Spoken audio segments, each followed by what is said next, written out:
دا یو ورو سوال کړی دی وایي زه بهر ملک کې اوسېږم د کافرانو او زما پلار هم هلته مړ شوی دی نو زه غواړم چې دا پلار د دې قبر نه راوباسم خپل ملک ته یې ویسم وجه دا چې دلته دوی د قبرونو بې حرمتي کوي یو څو کاله بعد چې دا مړي بیا راوباسي دغسې کې نور خښئ او چې زموږ پلار یې خښوم نو ما د هغه په دې قبر کې یو کوپړۍ دوه د مړي ولیدو چې هلته پراته او دویم سوال پکې دا دی چې قبر د دې دپاره سړی کولاوالی شي چې د مړي دا مخ قبلې ته کي که هغه یې قبلې ته کړی نه د جواب نه مخکې دا مسله یاده کوي د مسلمانانو ملک د کافرانو ملک په دې کې د ځمکې او اسمان فرق کی الا هغه چې د دنیا وګیرې هغه دې ته پکې نه ګوري چې دا د مسلمانانو ملک دی او دلته د الله بندګي کېږي او دلته جومات دی او دلته دا دلته دې ته نه ګوري هغه د هغه صرف پیسې پکار دي ډالر یورو پاونډ دا ټکي چې دی اوري که نه به دې په هوا کېږي دین دی پکې نه وي زما دینداري دی پکې آزاده نه وي بچو ته دي نقصاني هر څه دي خو چې پیسې راشي ډېر لوی فرق دی مسلمان ملک کې او کافر ملک کې که یو سړی ماته دا وایي چې یاره کافرانو ملکونو خو اقتصادي حالات د هغوی برابر دي د ډېرو مسلمانانو ملکونو نه دا خبره صحیح ده خو مسله خو دلته صرف اقتصادي نه روانه که نه موږ خو به دین ته هم سوچ کوو که هر چې کافران دي د هغوی ټوله مسله اقتصادي ده او حدیث کې راځي چې د دنیا د هغوی لپاره جنت دی د هغوی ټولې مزې دي دیکھئے چې آخرت سره کار نشتی دین سره کار نشتی خو موږ ته صرف مسله د دنیا خو نه ده د دنیا نه مخکې موږ سره مسله د آخرت ده او د دین ده نو موږ به پکې کله خپلې دنیا لم نقصان ورکو خو چې دین زموږ خراب نشي دا نعمتونه چې کوم په مسلمانانو ملکونو کې دي که نه د دې احساس ګوره موږ سره نشتی د دې احساس د هغه خلکو سره دی کوم چې د کافرانو په ملکونو کې اوسي دا اذان چې تاسو اورئ که نه په سپیکر کې ته د هغوی نه تپوس وکړه په کلونو کلونو دا اذان هغوی نه دی اورېدلی دا دلته چې دا کوي مقبرې تاسو وینئ که نه داسې مقبرې هلته نه وي که یي چېرته بعضو علاقو کې وي هغه به هم ډېرې لرې هغه به هم یو کس شخصي اغستې خپل مړی به هغه لرې ځي ته رسې یو ځای صرف هلته مړی لامبولی کېږي کفن کېږي دفن کېږي یو سړی به ما ته دا وایي چې نه نه نه جي جومات هم شتې ورڅه شتې ګوره خبره دا یاده که دا زه منم نه او بیا یې نه منم او بیا یې نه منم چې د مسلمان ملک او کافر ملک دی د دین په مسله کې دواړه یو شان شي دا د منلو خبره چېرته ته د کافرانو د تسلط لاندې ته د کافرانو د تسلط لاندې ملک د هغوی دی باچایي د هغوی ده څنګه ته دا خبره کوي چې ما ته دلته فرق نه محسوسېږي په دې ملک او مسلمان ملک کې دا د کولو خبره دې ته سینه زوري وایي خپل جهل راټینګول دي لکه څنګه چې دې ورور تپوس وکړو چې پلار زما دلته مړ دی دلته ښخ کړی دی او دوی د قبرونو بې حرمتي کوي دا قسمه مسلې او د دې نه زیاتې مسلې هغه سړي ته راپېښېږي چې کله د کافرانو په ملک کې الحمدلله په دې نعمت باندې چې مسلمانان یې پیدا کړي وو او د مسلمانانو په ملک کې وو هسې زموږ دغه ټک خطا دینداري ده نو چې ماحول د تم ټول ګډوډ شي په کې دینداري کول ګران زه دا نه یم چې څوک دینداري نشي کولی خو ګران او شتي پکې الحمدلله بعض خلک زه شخصي پیژنم چې الله وله د دیندارۍ دومره توفیق ورکړی دی د کفر په ملکونو کې چې هغه امره توفیق ډېرو مسلمانانو ته نه دی میلاو شوی د مسلمانانو په ملکونو کې ناول خو دا مسله یاده کوي نبش القبر عربی کې دې ته نبش القبر وایي د قبر نه مړی راویسته دا حرام دي چې یو پر ښخ شي الا چې شرعي سببي نو بیا روا ده او یا مړی بالکل خاوري شي هېڅ اثر یې پاتې نه شي بالکل ختم شي او دغسې کې بل مړی ښخوي دا بیا جایز دي خو په شرط دی چې بالکل ختم شي. او دې باره کې علماو په ډېرو کتابونو کې دا مسله لیکلې ده چې نبش القبر چې دی د مړی د قبر نه راویسته او قبر کولول بغیر د شرعي سبب نه دا ناروا کار دی. شرعي سبب یې نو بیا صحیح دی. شرعي سبب یو دا دی چې مړی په داسې ځای کې ښخ کړی شي چې بیا دا یره ده چې ده ته به ضرر او نقصان میلاویږي، د ده بې عزتي کېږي، د ده بې حرمتي کېږي، د دې ځینې ته مړی راویستی شي. امام بخاري رحمه الله په خپل کتاب کې باب په دې مسله تړلی دی. وی باب دی په دې مسله کې چې آیا مړی د قبر نه د څه عذر دپاره راویستلی شي؟ دا د باب عنوان دی. بیا لاندې حدیث د جابر رضی الله عنه راوړی، تاسو اورېدلی مې صحیح بخاري کې دی. هغه وی کله چې سبا له د احد جنګ و نو نن شپې له زه پلار راوغوښتم، ما قصې تفصیلي ذکر کړی و، او وی ما ته وی چې زویه ما ته داسې ښکاري چې زه به په اولنو کسانو کې مرم،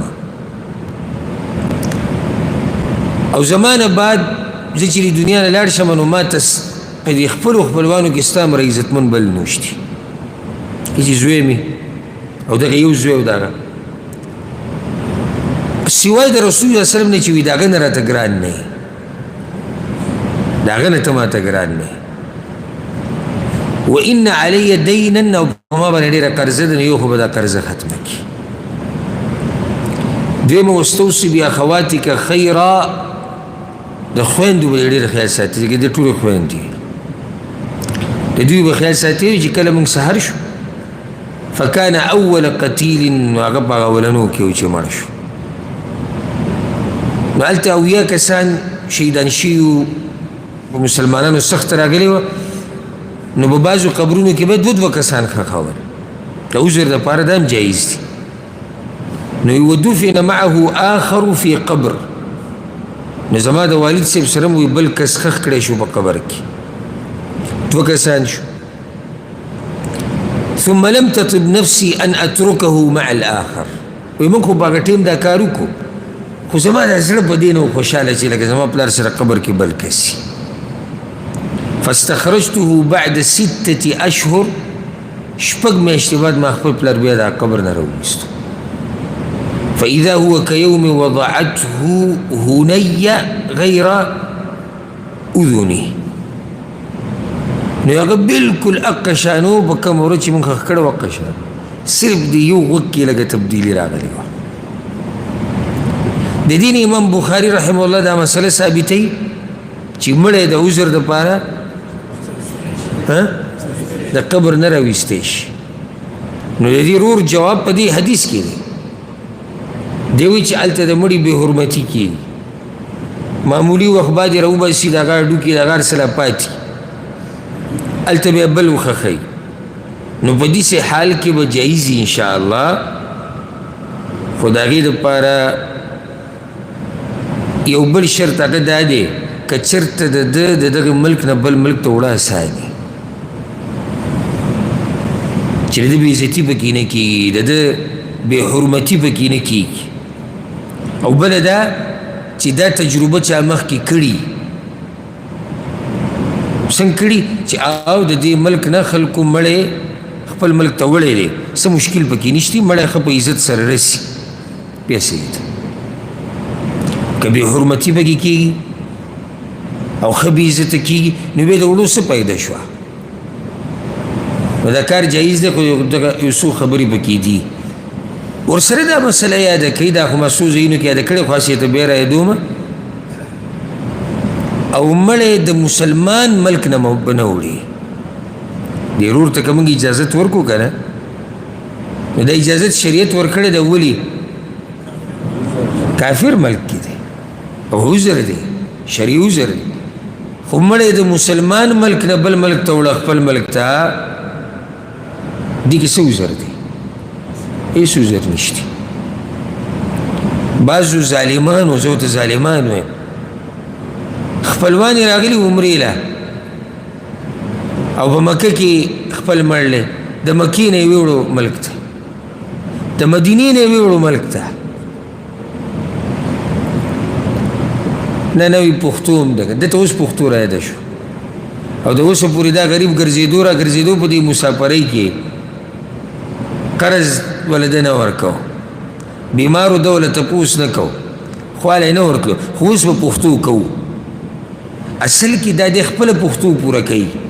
د مړي سره ګوره څه غم نشتي خو چې څوک دا ونه وایي چې دی بې غیرته خپل مړی رانه وړو نو دا هم خبره زما د خپل ځان سره سوچ دی ګوره مړی دې په تندر ولوي مړي سره زما سویمه ده خو چې څوک زما باره کې دا ونه وایي چې رور یې مړو ده رانه وړو پلار یې مړو ده رانه وړو زوی یې مړو ده رانه وړو نو دلته هم ګوره زمونږ غم د خپل ځان سره دی مړي سره ګوره زمونږ سره غم نشتی زمونږ خپل ځان سره دی او هغه هم اکثر موږ خو دې قصو نه خبر یو هغه هم د تنظیم په پیسو باندې لیږي دا ګرم ګرم کېږي چې که نه نو دې مړي پیسې په هغې کې لیږي که دا پیسې نه بیا درته وویلېږه په دې باندې 8 زره او 10 زره راځي اوس یې ولېږه اوس به دې د پښتو هم پته ولګي نه نو دوا خو به ورته وي کوو که نه دوا خو به ورته کوو دا بل نو دا دوا دپاره ته خو دلته سعودي کې پروت یې 14 کاله دې شوي دي او لا مخکې دې هم څه پته نه لګي نو ته به د دې ځای نه دوا له هلته ځې ته خو دی چې هلته لګي نو ته خو د ځای نه لرې کې نه هلته خو به ورته خلک دوا کوي څه شي دوا کوي اول یو میاشت دوی تازه تازه هغه هم دغه بدعات او خرافات پکې ډېر کوي او دا صورت یاسین او سپارې او دیګونه دی له هغې کې هم دا خبره کوي ګورې چې خلک به بیا وایي چې په مړي پسې د سره څه ونه کړو نو دلته هم مسله ګوره خپله ده مړي غریب سره د چا غم نشتی الله به بخلی نه به بخلی غریب به سهل کی دغې سره چا غم نشتی خو خلک به وایي چې هغه میخ یې ملاله ده بیا د خلکو غم دی نو خلک به په چا پسې وي په مړي پسې خو نه وي مړی خو غریب لاړ په چا پسې به وي په ژوندو پسې نو دلته بیا زمونږ خپل ځان سره غم دی دا حقایق دي ګورې ټوله مسله زمونږ د خپل ځان سره غم دی او بل چې دلته اکثر دا ملګري په دې کمیټیانو او تنظیمونو کې ځان ورواچوي نو چې مړ شي پیسې راوځي دغه پیسو ته اکثر ناسي ګرم ګرم کېږي نو په دغې کې ولیږي نو که دغه پیسې ته راوالې د 8 زره او 10 زره ریاله او د ده بچو له ورکړي او د ښځې له ورکړي د هغوی به پسې ګزاره ونه شي نو دلته به دا پیسې په دې کې ولګي باقي که لږې ډېرې پاتې شوې نو په هغې کې هم خبره پاتې ده هغې کې هم خبره پاتې ده حتی الوسع پکې بعض کوشش کوي چې دا دې بچو ته میلاو نه شي نو تا خو زه په ده خفه کېږم دی دې د سعودي عرب نه روان کو ملک ته دې راوستو اوس له بچو له پیسې نه ورکې هېڅ خفګان نه و زه دا په ټولو نه تطبیق کوم چې ټول به داسې خو اکثر داسې ده چې غم د چا سره دی د خپل ځان سره دی مړي سره که زمونږ غم وی نو دی به مونږ زر تر زره د خپل زی ته رسولی و هغه قبر دی بیا به مونږ د ده لپاره دعاګانې غوښتې او که مونږ پې ډېر مین وی که نه نو بیا به له مونږ د بچو او د ښځې تپوس کوو چې اوس دې موضوع له راشي چې دا مسله څه ده مخکې ورځو کې ماته یو ملګري دا خبره کوله وي وایي زه په چوټۍ تلمه نو د یو چا دکه پیسې راوتې وي مړ شوی او غریب نو هغه پیسې ما ویوړې یوې ما ته داسې وویلی شو چې دا به له ښځې له او بچو له ورکړي او وی دا خلک ټول راووتو بیا ویرونه جرګې بیا په دې روانې وې لکه دا د سړي پیسې دي خو په دې بیا جرګه روانه وه چې ورې کورې بچو له ولو که نه دوی دا خبره کوله وی دا پښتو ده خپل ملک ته رسول غواړي اوس په دې جرګه دی چې د بچو له دا پیسې ورکو که ورنه هغه ټول عمر ګټلې دوی له رالېږلې دوی خوړلې ده خو اوس د ده د بچو مسلې چې راغله نو دا څنګه په دې به نه خفه کېږو قسم دقه شان ده نو مړی چې مسلمانانو ملکونو کې وشي که نه هلته یې ښخ او بیا دې د توحید خاورې ته ګوره دې برکتي خاورې ته دې ځینې دې مړی راوچت کړی څه کې ملک ته وړم دواب ورته کوي هلته خو مدیرې شړې پرتي چرسیان بنګیان پکې ناستي او دسماتې له خلک ورځي خره پکې ګرځي سپي پکې ګرځي دلته ورشه دیرې ته څنګه حفاظت یې کوي وخت په وخت پکې مړي ښخېږي خلک راځي جنازې پکې کوي خلک راځي دعاګانې کوي د مقبرې والا ته وخت په وخت نو ستا دې مړي ته خو پکې هم دعا کېږي که نه خو دا نورې څوم نشتي مسله دا ده چې خلک به څه وایي بس زمونږ ټوله مسله هغه دې کې ګډوډه شوې ده خلک به څه دا یو کس مونږ سره به کېناستو پاسېدو د درسونه به یې هم اورېدو او ډېرې غټې غټې به یې ویلې ځان ته یې داسې نیمچه غوندې کې مولا هم وي نیمچه ورته زه یم خو ځان ته پوره وي خو نیمچه د هغه به یو خپل مړ چې خپل یې مړ وي زه تعزیت ته ورغلم چې ورغلم یو دلته هم دا قصه روانه وه کته به کو بره به کو کته به کو بره به کو دی ورسره هم لګیا دی بیا چې ورسره زه میلاو شم مهره څه دلیل دې پیدا کړی که څنګه ځکه چې مولا خو ته یې که دلیل دې پیدا کړی چې دا کار شتي او تعزیت کې رسول وسلم دا طریقه کړې ده بیا خو ماته هم وکړه نه خو نشته څه دلیل نو ما بیا هسې دا خلک که نه دا کلیوال موږ دې ټکي تباه و برباد کړو خلک کلیوال الله ناراضه کوو خو کلیوال رضا کوو الله ناراضه کوو خو خلک راضي کوو الله ناراضه کوو خو خپله پښتو سرته رسو الله ناراضه کوو خو خپل جهالت کوو نو الله زموږ په حال رحم وکړي بل دې ورور دا وایي چې که مړی قبلې ته مخ نه وي د دې دپاره دی د قبر نه دا قبر مونږ کولاولی شو که نه دا لازم دی چې د مړي مخ به قبلې ته وي په قبر کې صحیح حدیث ته امام ابو داود راوړی دی رسول الله وسلم د کعبې مبارکې وایي قبلتکم احیاء و اموات چې دا ستاسو قبله ده که تاسو مړی او که ژوندي یې د کعبه چیرې نو که چېرته مړی داسې ښخ کړی شوی چې مخې قبلې ته نه وي نو لازم دی چې د قبر کولاو کړی شي او مخې قبلې ته شي الا یو خبره سره ده کې الا که د ده په ښخولو باندې ډېره زمانه تېره شوي او په جسم کې به د هغه تبدیلي او تغییر راغلی نو بیا ضرورت نشتی بیا مه څېړه بس بیا چې څه شوي دي هغه شوي دي ها که نږدې چا داسې ښخ کړی چې تجربه نه وه یا په داسې ملک کې ښخ کړی لکه د کافرانو ملک ته هلته چاته دا مسله معلومه نه وه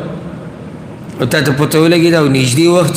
نو دا روا دي چې د قبر کولاو کړی شي او د ده مخ کوم طرف ته شي هغه قبلې ته شي الله دې په هغه ورځ په موږ رحم وکړي کله چې موږ قبر کې کېږدي دا ورځ به په موږ ټولو باندې راځي